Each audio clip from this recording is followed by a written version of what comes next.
नमस्कार दोस्तों, untold stories देख रहे हैं आप और मैं हूं वरुण जौहरी। जय हिंद, जय भारत। दोस्तों, आज बात करेंगे देश के सबसे बड़े किडनैपिंग केस के बारे में, जब भारत के गृह मंत्री की बेटी का अपहरण हो गया था। ये वो केस जिसने सरकार के सामने एक प्रश्न चिन्ह खड़ा कर दिया था कि अब आखिर करें क्या, करें तो करें क्या, जाएं तो जाए कहाँ, किससे बात करें। क्योंकि जम्मू कश्मीर में जहाँ पे अपहरण हुआ था, वहाँ के जो मुख्यमंत्री उस समय थे फारूक अब्दुल्ला, वो उन आतंकवादियों की रिहाई के लिए नहीं मान रहे थे। जो उनकी डिमांड थी इस अपहरण के पीछे, उसके लिए वो राज़ी ही नहीं थे। लेकिन फिर कैसे सरकार ने 5 दिनों के अंदर 5 खूंखार आतंकवादियों को रिहा किया, इसकी कहानी क्या है, कैसे पूरी स्ट्रैटेजी बनाई गई, किस तरह से फंक्शनिंग करी गई, नेगोशिएटर्स कौन कौन थे आतंकवादियों के साथ बातचीत करने के, कैसे फ़ारूक अब्दुल्ला को मनाया गया 3 दिन के अंदर। और उसी के साथ आपको बताएंगे कैसे इस किडनैपिंग केस के बारे में, जो कि भारत का सबसे बड़ा किडनैपिंग केस है, इसके बाद आतंकवादियों के मंसूबे बहुत ज़्यादा बढ़ गए थे। उन्होंने कैसे मनमानी करना शुरू कर दिया था और फिर कश्मीर घाटी में कितनी सारे इस तरह के केस हुए, कितने सारी किडनैपिंग्स हुई, कितनी सारी हत्याएं हुई। ये सब कुछ आपको बताने वाले हैं आज के एपिसोड में, वीडियो में। कोई भी क्वेरी हो मुझसे मेरे सोशल मीडिया हैंडल्स पर आप लोग जुड़ सकते हैं। और साथ ही साथ में आपके पास इस किडनैपिंग केस है जो कि है रुबैया सईद किडनैपिंग केस, इससे जुड़ी और भी कोई जानकारी हो वीडियो के अलावा, इस पूरी डिटेल के अलावा, कमेंट बॉक्स में बताइएगा, जिससे कि इन्फॉर्मेशन का आदान प्रदान हमारे आपके बीच में चलता रहे। शुरुआत करते हैं आज के एपिसोड की। तो शुरुआत होती है साल 1989 से। 89 में दोस्तों लोकसभा चुनाव आने वाले थे, और लोकसभा चुनाव के तुरंत पहले एक बहुत बड़े नेता हुआ करते थे कांग्रेस के, मुफ्ती मोहम्मद सईद। अब मुफ्ती मोहम्मद सईद कांग्रेस के साथ में थे काफ़ी साल से, लेकिन चुनाव आने से कुछ ही समय पहले उन्होंने कांग्रेस का दामन छोड़कर जनता दल का दामन थाम लिया। इलेक्शंस हुए और विश्वनाथ प्रताप सिंह की सरकार बन गई। वीपी सिंह प्रधानमंत्री बनते हैं। वीपी सिंह की सरकार बनी, मोहम्मद मुफ्ती सईद अभी अभी उनकी पार्टी में आए थे। 2 दिसंबर 1989 को वीपी सिंह सरकार ने अपनी शपथ ली, और उसी सरकार के मंत्रिमंडल में गृह मंत्री का पद दिया जाता है मुफ्ती मोहम्मद सईद को। हाल ही में जो उन्होंने पार्टी ज्वाइन की थी, मुफ्ती मोहम्मद सईद को भारत का गृह मंत्री बनाया गया। और ये पहले और अब तक के अकेले मंत्री हैं जो कि मुस्लिम हैं। तो पहली बार ये किया जा रहा था, और ये किए जाने का एक बड़ी वजह बताई जाती है कि दिल्ली में बैठी सरकार की ये सबसे बड़ी वजह थी कि कश्मीर घाटी में जो लगातार लोगों के मन में भरोसा उठ रहा है केंद्र सरकार के प्रति, उनके अंदर तनावपूर्ण माहौल जो बन रहा है, असंतोष है, और साथ में वो लोग ये सोचते हैं कि ये जो आतंकवादी गतिविधियां हो रही हैं इन पर केंद्र सरकार बिल्कुल ध्यान नहीं दे रही, हमारी आवाज़ नहीं उठाती। तो इसके लिए एक बड़ी वजह ये बताई जाती है मुफ्ती मोहम्मद सईद को गृह मंत्री बनाने की, उस समय की सरकार की। लेकिन दूसरी तरफ कश्मीर घाटी में जो आतंकवादी थे, और जो आतंकवादी धीरे धीरे अपने पैर पसार रहे थे, यानी कि JKLF का आतंकवादी यासीन मलिक, ये लोग कुछ बहुत बड़ी प्लानिंग करके बैठे थे। ये प्लानिंग कुछ इस तरह से भी होने वाली थी कि जिसकी भनक कहीं ना कहीं मुफ्ती मोहम्मद सईद को ही थी। उन्हें भी पता था कि कुछ घटना इस तरह की हो सकती हैं, तो सेफ्टी और सिक्योरिटी का काफ़ी ज़्यादा ध्यान रखना चाहिए। इसी के चलते मुफ्ती मोहम्मद सईद ने, जब वो गृह मंत्री बनते हैं, तो उन्होंने अपने बेटे को, जो उनका 17-18 साल की उम्र थी उनके बेटे की उस समय, उन्होंने उसको कहा कि तुम अकेले बाहर मत जाना। हालात जो हैं घाटी के अच्छे नहीं चल रहे हैं, और जिस तरह की पोजीशन अभी उन्हें मिली है, तो हो सकता है कि परिवार के ऊपर कोई खतरा आए, तो अकेले कभी बाहर मत निकलना। लेकिन मुफ्ती मोहम्मद सईद की 3 बेटियां भी थीं, और उन्हें ये नहीं पता था कि उनके घर की महिलाओं पर भी इन आतंकवादियों की नज़र हो सकती है। दोस्तों, वीडियो में आगे बढ़ने से पहले एक बहुत ही ज़रूरी अनाउंसमेंट आप लोगों के लिए। देखिए, अनअकैडमी आपके लिए लेकर आया है लक्ष्य UPSC, संकल्प आपका और साथ हमारा। अनअकैडमी अब सिर्फ ऑनलाइन ही नहीं, ऑफलाइन भी अवेलेबल है। काफ़ी सारे ऑफलाइन सेंटर्स दिल्ली के करोल बाग, मुखर्जी नगर में, बिहार के पटना में आपका नया सेंटर है। उसके अलावा उत्तर प्रदेश के प्रयागराज में आपका सेंटर है। और यहाँ पे जो आपके सेंटर्स पे ये जो स्पेशल प्राइज आपको GS फाउंडेशन 2025 और 26 बैच के लिए दिया जा रहा है, ये है अब सिर्फ 59,999 रुपीज में। इस स्पेशल प्राइस के साथ ये बैचेस आप ले सकते हैं, और यकीन मानिए ये आपकी तैयारी को बेहद मजबूत बनाने वाले हैं। नाउ बैचेस की शुरुआत हो रही है 20 नवंबर से। तो एक बार समझ लीजिए, देखिए करोल बाग ऑफलाइन सेंटर जो आपका है दिल्ली में, वहां पे आपके इंग्लिश मीडियम बैचेस की शुरुआत होने वाली है 20 नवंबर से। इसके बाद जो मुखर्जी नगर सेंटर है, वहां पे भी आपके हिंदी मीडियम बैचेस की शुरुआत जो है वो 20 नवंबर से होने वाली है। और बात करें उत्तर प्रदेश के प्रयागराज के सिविल लाइंस वाले सेंटर की, तो वहां पे भी आपके जो बैचेस हैं वो 20 नवंबर से शुरू होने वाले हैं। और जैसा कि आप जानते हैं कि आपका नया सेंटर जो बिहार के पटना में ओपन हुआ है, वहां पे भी 20 20 नवंबर से आपके बैचेस जो है वो प्रारंभ हो जाएंगे। तो दोस्तों, देश के टॉप फैकल्टीज के साथ, एजुकेटर्स के साथ पढ़ने का मौका आपको बिल्कुल भी नहीं गंवाना चाहिए। इस वीडियो के डिस्क्रिप्शन लिंक में जाइए, वहां पे आपको लिंक मिलेगा, एनरोल करिए, रजिस्टर करिए खुद को, और यहाँ आपको इन बैचेस में काफी सारे एडवांटेजेस मिल जाएंगे। देखिए, डेडिकेटेड सीसेट और ऐसे राइटिंग की क्लासेस हैं, 360 डिग्री करंट अफेयर्स का कवरेज मंथली मैगजीन के साथ, 40+ सेक्शनल और फुल लेंथ टेस्ट आपको प्री और मेंस के लिए मिल जाते हैं, कॉम्प्रिहेंसिव कवरेज मिलता है जीएस का, साथ ही साथ रेगुलर इंटरेक्शन आपके एजुकेटर्स के साथ आपका होगा, और 1-to-1 mentorship, doubt solving sessions भी आपको मिलते हैं। तो आप बिल्कुल देर नहीं करनी है, डिस्क्रिप्शन में जाइए, लिंक पर क्लिक करिए, अपने आप को रजिस्टर करिए, या फिर आप एनरोल भी कर सकते हैं किसी भी ऑफलाइन सेंटर पर। अब चलते हैं अपने वीडियो में। तो शक जो है वो मुफ्ती मोहम्मद सईद को था ही कि JKLF या और कोई आतंकी संगठन कुछ कर सकता है, लेकिन JKLF सच में ही ऐसी कुछ ना कुछ योजना बना रहा था। बताया जाता है कि सबसे पहले फारूक अब्दुल्ला की जो बड़ी बेटी थी सफ़िया अब्दुल्ला, उनके किडनैपिंग का एक प्लान बनाया गया। एक इस तरह का प्लान बनाया गया कि इन्हें यहाँ से अगवा किया जाएगा, लेकिन सिर्फ जो सफ़िया थी ना तो वो घर से उतना ज़्यादा बाहर निकलती थी, और दूसरी सबसे बड़ी बात थी कि क्योंकि CM की बेटी थी और वो उनका जो निवास स्थान था गुपकर रोड पर, वहाँ पे जो सिक्योरिटी थी वो काफ़ी ज़्यादा स्ट्रिक्ट रहती थी, बहुत ही कड़ी सिक्योरिटी रहती थी। तो JKLF के आतंकवादियों के लिए इतना आसान ये होने नहीं वाला था। अगली योजना बनाई जाती है सीनियर SP अल्लाह बख्श की बेटी की किडनैपिंग की, लेकिन ये भी पॉसिबल नहीं हो पाया। इसको भी करने से ज़्यादा उनको एक और नाम सामने आया। एक नाम जो सामने आया था वो था, उस समय के कश्मीर के हालात देखते हुए और केंद्र में जो हालात हैं कि हाल ही में कश्मीरी एक जो मुस्लिम है मुफ्ती मोहम्मद सईद, उन्हें गृह मंत्री बनाया गया है। गृह मंत्री जैसा पद है तो सबसे बड़ा पद एक तरह से प्राइम मिनिस्टर के बाद। उनकी बेटी थी, सबसे छोटी बेटी रुबैया सईद, उनका नाम इन आतंकवादियों के दिमाग में आता है। इनके एक सीनियर लीडर ने इन आतंकवादियों के एक नाम सजेस्ट किया, और उसके बाद ये प्लान बनाया जाता है कि रुबैया सईद का किडनैप किया जाएगा, यानी कि भारत के गृह मंत्री मुफ्ती मोहम्मद सईद की बेटी रुबैया सईद को हम किडनैप करेंगे। रुबैया उस समय पे लाल डेड हॉस्पिटल श्रीनगर में इंटर्न की तरह काम कर रही थी। यहाँ पे आतंकवादियों का आना जाना होने लगा। आतंकवादियों ने यहाँ इस जगह की रैकी करना शुरू कर दी, उनकी टाइमिंग्स आने जाने की ये नोट करने लगे। और उसके बाद वो दिन आता है 8 दिसंबर 1989 का।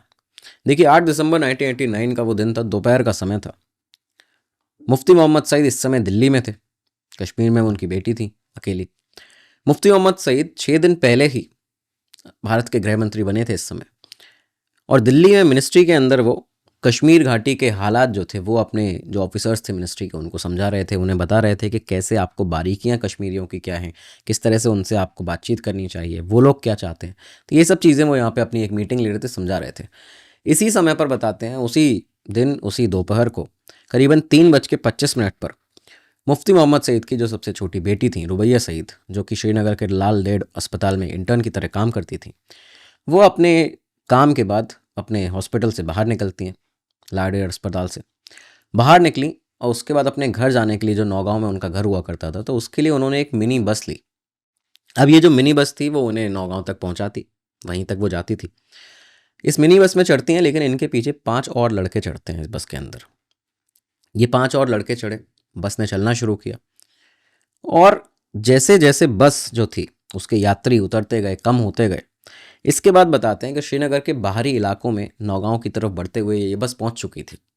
अचानक से 3 लड़के खड़े होते हैं उन लड़कों में से, और बंदूक की नोक पर ड्राइवर से कहते हैं कि इसे नातीपोरा ले चलो, ये जो बस है उसको नातीपोरा ले चलो, ये नौगांव नहीं जाएगी। नातीपोरा ले जाने के लिए ड्राइवर से कहा जाता है, बंदूक उसके सिर पर थी, वो मान जाता है। और जैसे ही नातीपोरा आता है तो वहाँ पे बीच सड़क पर एक नीली कार खड़ी थी। बताते हैं एक नीली मारुति कार थी जो बीच सड़क पर खड़ी हुई थी, उनका इंतज़ार कर रही थी इस बस का ही।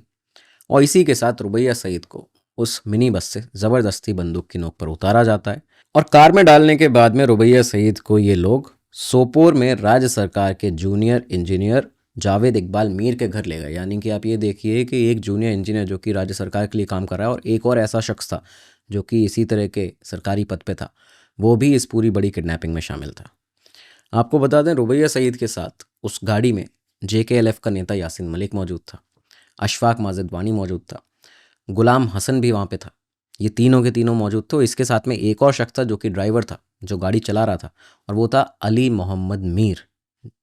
ये शख्स भी सरकारी नौकरी में था। ये राज्य सरकार की company state industrial development department में जो कॉरपोरेशन थी उसमें काम करता था, टेक्निकल एसोसिएट के पद पे, टेक्निकल ऑफिसर के पद पे। तो ये लोग जो थे, इन्होंने, जिसमें JKLF के आतंकवादी मौजूद थे, साथ में कुछ ऐसे सरकार के लोग मौजूद थे। इन्होंने महज 1 घंटे के अंदर भारत के गृह मंत्री की बेटी का अपहरण कर लिया था।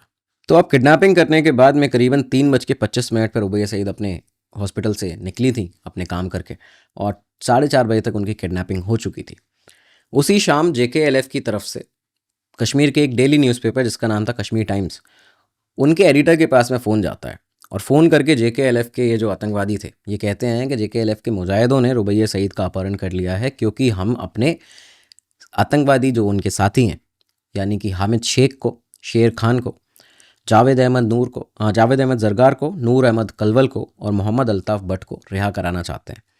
जल्दी से जल्दी इन्हें रिहा किया जाए, तभी हम रुबैया सईद को छोड़ेंगे। ये बात फ़ोन करके उन जर्नलिस्ट को बताई जाती है। वहाँ से ये बात दिल्ली तक बताई जाती है कश्मीर की सरकार के द्वारा, एडमिनिस्ट्रेशन के द्वारा।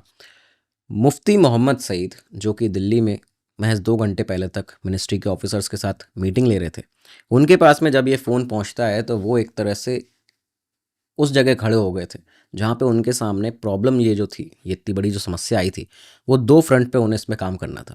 एक था पब्लिक और एक था पर्सनल, क्योंकि बात उनकी बेटी की थी। और दूसरा कि अगर इन आतंकवादियों को छोड़ा जाएगा, इनकी डिमांड जो है उसको माना जाएगा, तो जनता के ऊपर क्या असर पड़ेगा, उनका जनता के ऊपर, नए नए बने हुए 6 दिन पहले बने हुए गृह मंत्री का जनता के ऊपर क्या असर पड़ेगा। तो ये सब बातें उनको 2 फ्रंट पे यहाँ पे सोचना था, ज़रूरी था। अच्छा, बाकी दिल्ली में जितने भी टॉप ऑफिसर्स थे या जो बड़े कैबिनेट के मिनिस्टर्स थे, इन तक ये बात पहुंची IB की, इंटेलिजेंस ब्यूरो की जो हॉटलाइंस हैं उनके द्वारा रात को शाम के समय तक।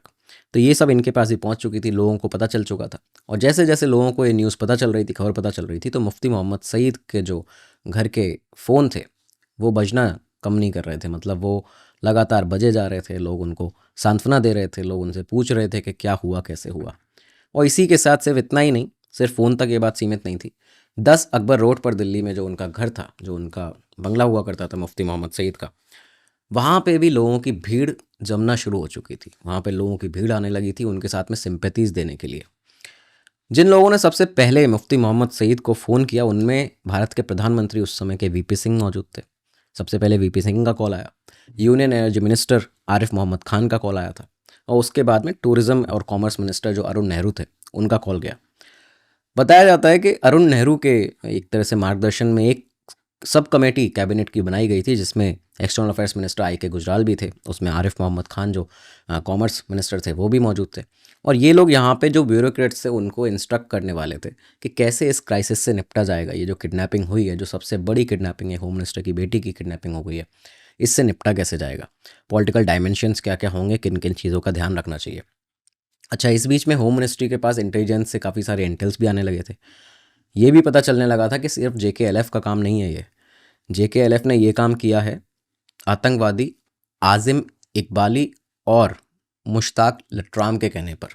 मुश्ताक लटराम आप लोग जानते होंगे, मुश्ताक ज़रगार के नाम से आप इसको ज़रूर जानते होंगे। वही आतंकवादी जिसको कंधार हाईजैक के टाइम पे भारत ने छोड़ा था, उसको रिहा किया था। उसके बाद इस समय वो पाकिस्तान में है। तो मुश्ताक लटराम का नाम सामने आया, आज़िम इकबाली का नाम सामने आया। जब इतने बड़े आतंकवादियों का नाम सामने आ गया, तो इसके बाद में नेशनल सिक्योरिटी गार्ड्स को, NSG को वेट करने को मतलब स्टैंड बाय पर रख दिया गया। कहा गया कि इस समय हम कोई एक्शन लेना नहीं चाहते, इसलिए अभी आपको रुकना होगा, अदरवाइज़ कुछ ऐसी सिचुएशन बनती है तो आपको आगे भेजा जाएगा। ये सारी चीज़ें भी होने लगी थी। कुछ मुस्लिम ऑर्गेनाइजेशंस, जब देश भर में ये बात फैलने लगी, इतनी बड़ी बात थी, इतनी बड़ी खबर थी, देश भर में जब ये बात फैली, तो कुछ मुस्लिम ऑर्गेनाइजेशंस थे जिन्होंने इस किडनैपिंग को, एक महिला की किडनैपिंग हुई है, अपहरण हुआ है, तो इसको बहुत ही ज़्यादा एक तरह से इसको क्रिटिसाइज़ किया। कहा कि ये तो बहुत ही गलत चीज़ है और इस्लाम में ऐसे काम की कोई जगह नहीं है। ये कहा गया था इमाम अब्दुल्ला बुखारी के द्वारा, जो कि दिल्ली की जामा मस्जिद के इमाम हुआ करते थे उस समय। उन्होंने कहा था कि इस्लाम में इस तरह के एक्शंस की कोई जगह नहीं है। जब ये बात पहुंची थी JKLF के उन आतंकवादियों तक जिन्होंने अपहरण किया हुआ था रुबैया सईद का, तब इन आतंकवादियों ने यहाँ से एक प्रेस रिलीज़ निकाली थी। इन्होंने एक स्टेटमेंट जारी किया था जिसमें कहा था कि ये जो लोग हैं जो हमें क्रिटिसाइज़ कर रहे हैं, ये प्रोटेस्टर्स उस समय कहाँ जाते हैं जब हमारी बहन बेटियों के साथ में अत्याचार होता है। तो ये बातें यहाँ पे आतंकवादियों के द्वारा भी कही गई। JKLF ने रुबैया सईद के रिहाई के बदले जो खूंखार आतंकवादियों की छोड़ने की डिमांड जो रखी थी, उन्होंने कहा था कि ये इन आतंकवादियों को आप छोड़ दीजिए, उसके 2 से 3 घंटे के बीच में हम रुबैया सईद को छोड़ देंगे, उसको रिहा कर देंगे और वो हमारी हमारी बहन जैसी है, उसको हम कुछ भी करने वाले नहीं हैं। इस तरह के मैसेजेस कई बार पहुंचाए जा रहे थे आतंकवादियों के द्वारा, जो किडनैपर्स थे उनके द्वारा। इन सारे आतंकवादियों में से जिनको छोड़ा जाने वाला था, जिनकी रिहाई की मांग की गई थी, इनमें से एक था अब्दुल हामिद शेख, जो कि उस समय शेर कश्मीर अस्पताल में एडमिट था, क्योंकि वो घायल हो गया था। जब उसको पकड़ा गया था उस समय से वो घायल था, उसको इलाज चल रहा था यहाँ पे। ये जो JKLF था, इसने कहा था कि हम रिहा कर देंगे और इसके लिए हम कुछ नहीं करेंगे रुबैया सईद को। तो यहाँ से हाल के हाल सरकार ने अपना जो बातचीत थी, एक कंसल्ट करना एक दूसरे से, ऑफिसर से, ये शुरू कर दिया था। सरकार की तरफ से इस पूरे केस में जो सबसे अहम भूमिका निभाई है वो थे इलाहाबाद हाईकोर्ट के जस्टिस भट्ट, उन्होंने। लेकिन ये जो बातचीत थी नेगोशिएशंस की, इसकी शुरुआत की थी गुजरात काडर के IAS अधिकारी मूसा रज़ा ने। मूसा रज़ा, जो कि उस समय कश्मीर के मुख्य सचिव भी हुआ करते थे, इन्होंने आतंकवादियों से बातचीत करना शुरू की, उनसे नेगोशिएट करना शुरू किया और इनका साथ यहाँ पे दे रहे थे उस समय के कश्मीर में, जम्मू कश्मीर में IB के एक तरह से वरिष्ठ अधिकारी इंटेलिजेंस ब्यूरो के AS दौलत साहब। तो AS दौलत साहब यहाँ पे इसमें इन्वॉल्व भी थे। कश्मीर टाइम्स के एक पत्रकार हुआ करते थे जिनके पास में सबसे पहली बार ये फ़ोन आया था JKLF के टेररिस्ट का कि हमने इसे इस तरह से अपहरण कर लिया है, ज़फ़र मिराज। तो ये जो पत्रकार थे कश्मीर टाइम्स के, ये इस कांड में शामिल, इस अपहरण में शामिल एक शख्स को जानते थे। उसको एक तरह से वो पहचान गए थे कि ये वही शख्स है। ये था अशफाक माजिद वानी। तो अशफाक माजिद वानी के पिता के पास ये जो जर्नलिस्ट साहब थे, ये AS दौलत को, जो IB के ऑफिसर थे, उन्हें और मूसा रज़ा को ले गए, क्योंकि आगे जो बातचीत थी वो इस तरह से भी आगे बढ़ानी थी कि भाई इन आतंकवादियों के परिवार वालों को समझाया जाए, इनसे कहा जाए कि जो आपके लड़के कर रहे हैं ये सही नहीं है। यहाँ पे जब ये लोग गए उस आतंकवादी के पिता से मुलाकात करने के लिए जिसने किडनैप करके रखा हुआ था रुबैया सईद को, तो ये बताते हैं कि एक सरकारी फ्लैट में इनका जाना हुआ, ज़मीन पर ये लोग बैठे और वो जो शख्स था, जो उसका पिता था उस किडनैपर का, वो बार बार जोर देकर ये कह रहा था कि दिल्ली जो है वो हमेशा से हमारे साथ में नाइंसाफ़ी करती हुई आई है कश्मीरियों के साथ में।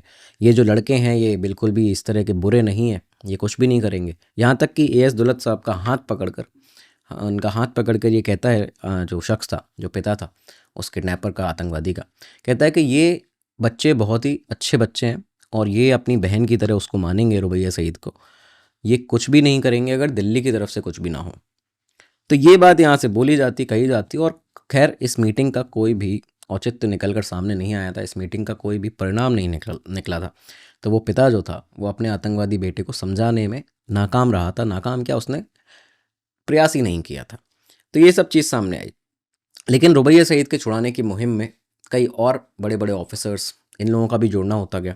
इसमें सबसे बड़ी भूमिका जिन्होंने निभाई, जिनके बारे में हमने आपको बताया कि इलाहाबाद हाई कोर्ट के जो थे जस्टिस हुआ करते थे, जज मोतीलाल कौल, ये जो थे ये यहाँ पे आके जुड़ते हैं। मोतीलाल कौल के बारे में बताया जाता है कि मुफ्ती मोहम्मद सईद के जो होम मिनिस्टर थे उनके काफ़ी अच्छे दोस्त भी हुआ करते थे और इसलिए मोतीलाल कौल को बहुत आगे भी रखा गया था इस पूरे केस में बातचीत करने के लिए।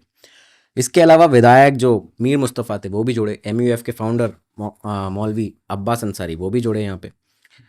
लेकिन अभी तक आप अगर देखें पूरी कहानी में कि जम्मू कश्मीर के चीफ मिनिस्टर फ़ारूक अब्दुल्ला का नाम कहीं सामने दिख नहीं रहा है। ऐसा इसलिए क्योंकि फ़ारूक अब्दुल्ला उस समय पे लंदन गए हुए थे। वो लंदन में थे, अपने एक ट्रीटमेंट के इलाज के लिए लंदन में थे। लेकिन 11 दिसंबर 1989 को, यानी कि इस अपहरण के 3 दिन के बाद ही, अचानक से फ़ारूक अब्दुल्ला लंदन से अपनी पूरी विज़िट को बीच में रोककर वापस कश्मीर आ जाते हैं। कश्मीर आते हैं, श्रीनगर पहुँचे और श्रीनगर आते ही उन्होंने अपने मंत्रिमंडल की बैठक बुलाई। जब ये बैठक आई तो इसमें जब मंत्रियों से उन्होंने पूछा कि क्या अपडेट है, क्या हुआ है आखिर, क्यों इतने 5 आतंकवादियों को छोड़ने की डिमांड आप लोग कर रहे हैं और ये लोग जो डिमांड कर रहे हैं, जो आतंकवादी, उनको आप मान रहे हैं। फ़ारूक अब्दुल्ला बेसिकली नहीं चाहते थे कि इन 5 आतंकवादियों को छोड़ा जाए, वो इसके पूरी तरह से खिलाफ थे।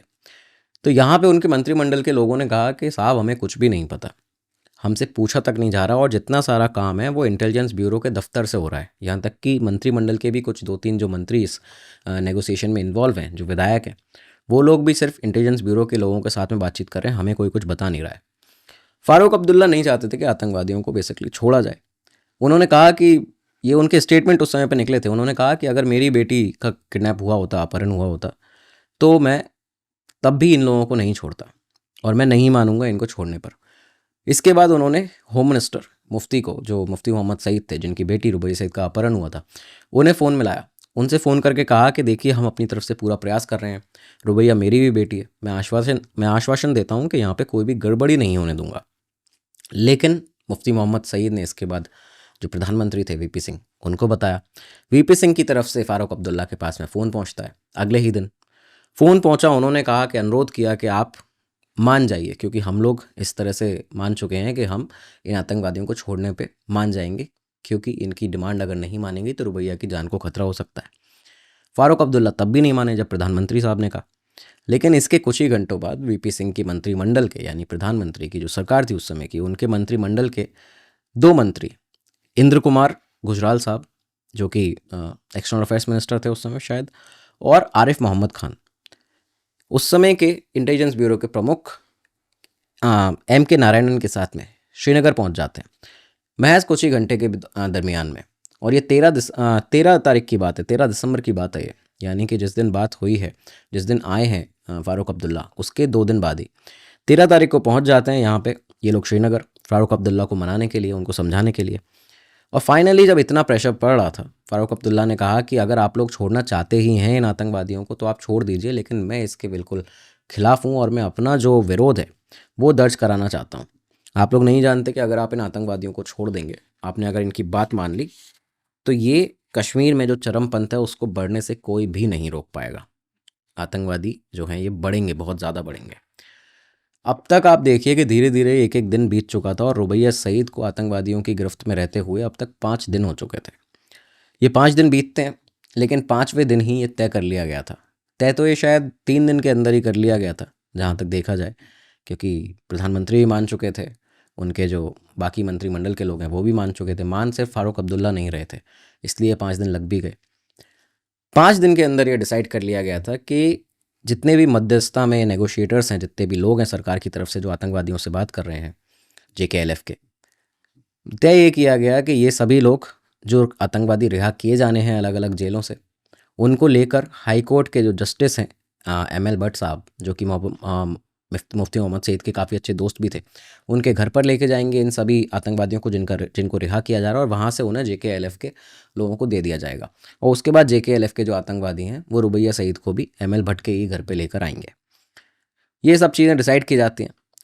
5 दिन के अंदर सरकार जो थी वो रिहाई के फैसले पर पूरी तरह से एग्री हो चुकी थी, मान चुकी थी कि हम इन लोगों को छोड़ देंगे यहाँ से। अब यहाँ पे नेगोशिएटर्स में जो जस्टिस भट्ट थे उन्होंने बहुत बड़ी भूमिका निभाई थी, क्योंकि आप ये देखिए कि जिस दिन रुबैया सईद को छोड़ा गया है तो उस दिन बताया ये जाता है कि 2 घंटे तक वो रुबैया सईद के साथ में बंधक बन के रहे थे। उन्होंने इस तरह का प्रस्ताव भी दिया था और पेशकश की थी, बाद में रहे थे, क्योंकि उनका ये था इसके पीछे मोटिव कि जब आतंकवादियों को रिहा किया जा रहा होगा तो रिहाई के वक्त जो आतंकवादी JKLF के पास पहुंचेंगे तब तक रुबैया सईद की सुरक्षा की गारंटी कौन लेता है? ऐसा ना हो कि आतंकवादियों को उनके लोग भी मिल जाएं, उसके बाद वो रुबैया सईद को मार दें या उनको कुछ और हानि पहुंचाएं। तो इसकी गारंटी कौन लेता है? इसके लिए जो जस्टिस भट्ट थे इलाहाबाद हाई कोर्ट के, वो वहाँ पे 2 घंटे रुबैया सईद के साथ ही बंधक बनकर रहे थे। ये सारी चीज़ें होती हैं।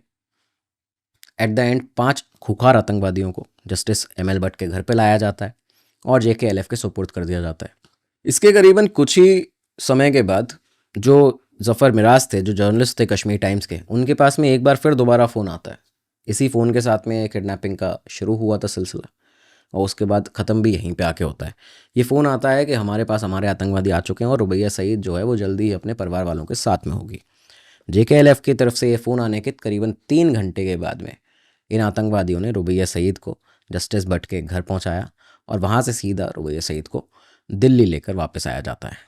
तो अब असल कहानी शुरू होती है। रुबैया सईद की किडनैपिंग जो हुई उसके बाद उनको रिहाई के लिए आतंकवादियों को भी रिहा किया गया। लेकिन ये जो पूरी घटना थी, इसके बाद जब इन आतंकवादियों को छोड़ा गया था, बताया ये जाता है कि जम्मू कश्मीर के अंदर काफ़ी सारे इलाकों में ऐसे लोग थे जो कि इन आतंकवादियों की रिहाई पर नाच रहे थे, डांस कर रहे थे, एंटी इंडिया स्लोगन्स वहाँ पे लगाए जा रहे थे। रुबैया सईद के जो अपहरण हुआ, इस घटना से निपटने का जो उस समय की मौजूदा सरकार का जो रवैया रहा, राज्य सरकार, केंद्र सरकार ने जिस तरह से काम किया, इन्होंने सुरक्षा बलों के, हमारी सिक्योरिटी फोर्सेस के मनोबल को तोड़ दिया था। मतलब एक तरह से इन्होंने आतंकवादियों के हौसलों को बुलंद ही किया था। कि उनकी डिमांड जो थी वो 3 से 4 दिन 5 दिन में ये लोग मान गए थे और 5 खूंखार आतंकवादियों को छोड़ दिया था। और इसके बाद हुआ क्या, वही आतंकवादी अपनी मनमानी पर उतर आए। आप ये देखिए कि 1990 में 18-19 जनवरी के दिन का बताया जाता है कि उस रात को 12 बजे 1990 में मस्जिदों से काफ़ी सारी जगह जम्मू कश्मीर श्रीनगर में मस्जिदों से लाउड स्पीकर पे जो एक तरह से ऐलान किया जा रहा था, उसमें कहा जा रहा था हम क्या चाहते आज़ादी, हम क्या चाहते आज़ादी, इस तरह के नारे लगाए जा रहे थे। और ये साफ था कि यहाँ पे बताना चाह रहे थे कि जो कश्मीरी पंडित हैं उस समय, क्योंकि इसके बाद ही कश्मीरी पंडितों का के साथ जो ज़्यादती हुई है वहाँ पे, जो बर्बरता हुई है कश्मीर में, जिसको आप सभी लोग जानते होंगे बखूबी, आपने सुना होगा, एक वीडियो लाएंगे उसके ऊपर भी। तो यहाँ पे इसके बाद ही ये सब शुरू हुआ था। तो यहाँ ये बताना चाह रहे थे मस्जिदों से कि कश्मीरी पंडितों को कि अब घाटी में उनके दिन ख़त्म हो चुके हैं। लेकिन सिर्फ यहीं तक ये बात सीमित नहीं थी।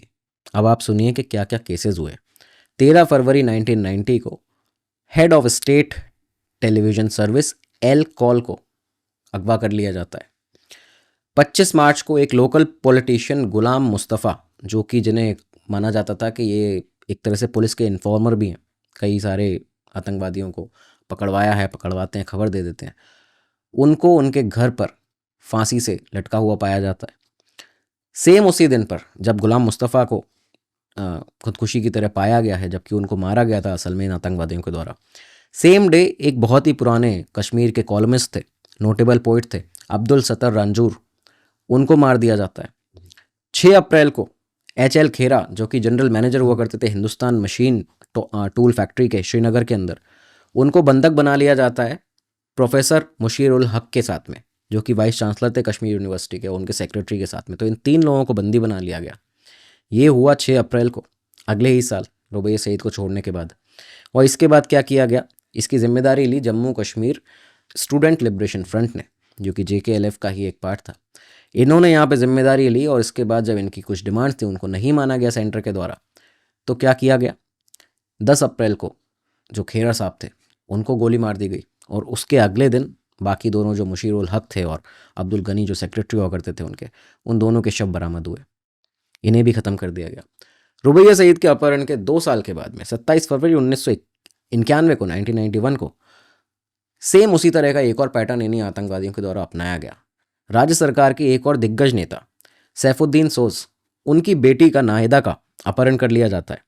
और इसके बाद उस समय भी जिम्मेदारी जो थी वो Jammu Kashmir student liberation front ने ही ली थी। इस समय केंद्र में चंद्रशेखर जी की सरकार थी। बताया यह जाता है सरकार के द्वारा कि कुछ दिनों बाद में नाहिदा को छोड़ दिया गया था, लेकिन और उसके बदले में हमें कोई भी आतंकवादी को रिहा नहीं करना पड़ा। लेकिन न्यूज़ रिपोर्ट्स ये बताती हैं, कई सारे लोग ये दावा करते हैं कि सैफिया सोज की जो बेटी थी, उनकी रिहाई के बदले, नाहिदा की रिहाई के बदले, सरकार ने उस समय अलगाववादी मुश्ताक अहमद को रिहा किया था। ये भी बातें सामने आती हैं। और उसके बाद में सबसे बड़ा जो आप सभी जानते हैं, कंदहार हाईजैक, रुबैया सईद के किडनैपिंग के 10 साल के बाद में ये जो पैटर्न फॉलो होता आ रहा था, ये इस तरह से बढ़ा कि 24 दिसंबर 1999 को ये जो प्लेन नेपाल से उड़ा था दिल्ली आने के लिए, IC-814, उसकी हाईजैकिंग की जाती है। और इसके बदले भारत को, अटल बिहारी वाजपेयी सरकार को 3 सबसे खूंखार आतंकवादियों को छोड़ना पड़ा, उमर सईद शेख, मुश्ताक अहमद जरगार और मसूद अजहर। तो ये सारी चीज़ें होती हैं, लेकिन ये तो वो वाक़या हैं जो इन टेररिस्ट के जो मंसूबे बुलंद हुए, उसके बाद इन्होंने बर्बरता करना शुरू की, एक तरह से अपनी मनमानी करना शुरू की। लेकिन एक एलिगेशन भी इस पूरे रुबैया सईद केस की क्योंकि बात हो रही है तो इसके बारे में बात करना ज़रूरी है।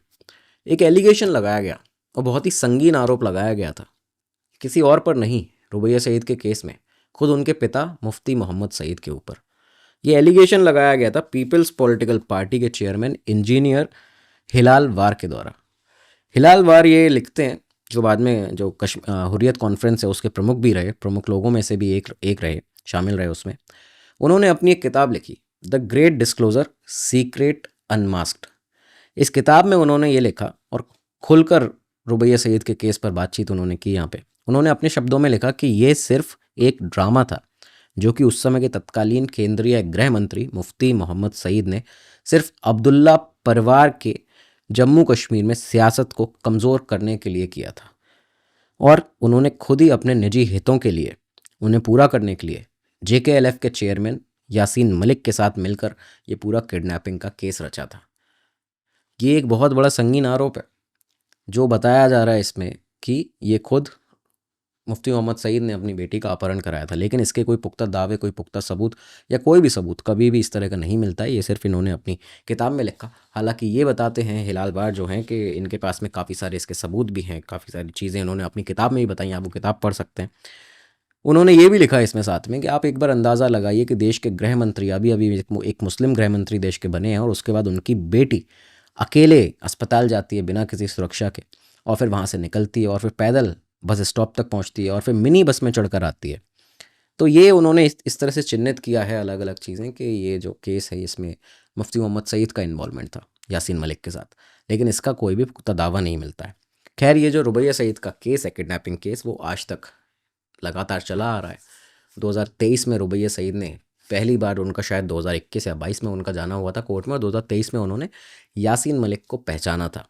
JKLF का जो चेयरमैन था उस समय, यासीन मलिक, उसकी पहचान की थी उन्होंने कि ये शख्स था जो कि जिसने किडनैपिंग की थी और ये कार में मौजूद था।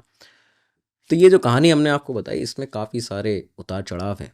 बहुत लंबे समय तक ये भी नहीं पता था कि वो किडनैपर्स कौन थे। बाद में जाकर रुबैया सईद ने यासीन मलिक को आइडेंटिफाई किया है अभी 2023 में आके कोर्ट में, कि वो शख्स यासीन मलिक था और कोई नहीं था।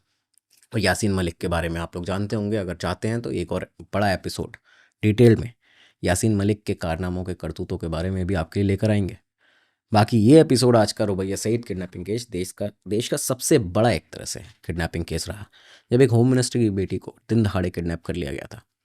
ये आपको कैसा लगा कमेंट सेक्शन में ज़रूर बताइएगा, और भी जो आपकी रिक्वेस्ट हैं उनको जल्दी से जल्दी लिया जाएगा, उन पर वीडियो लाए जाएंगे।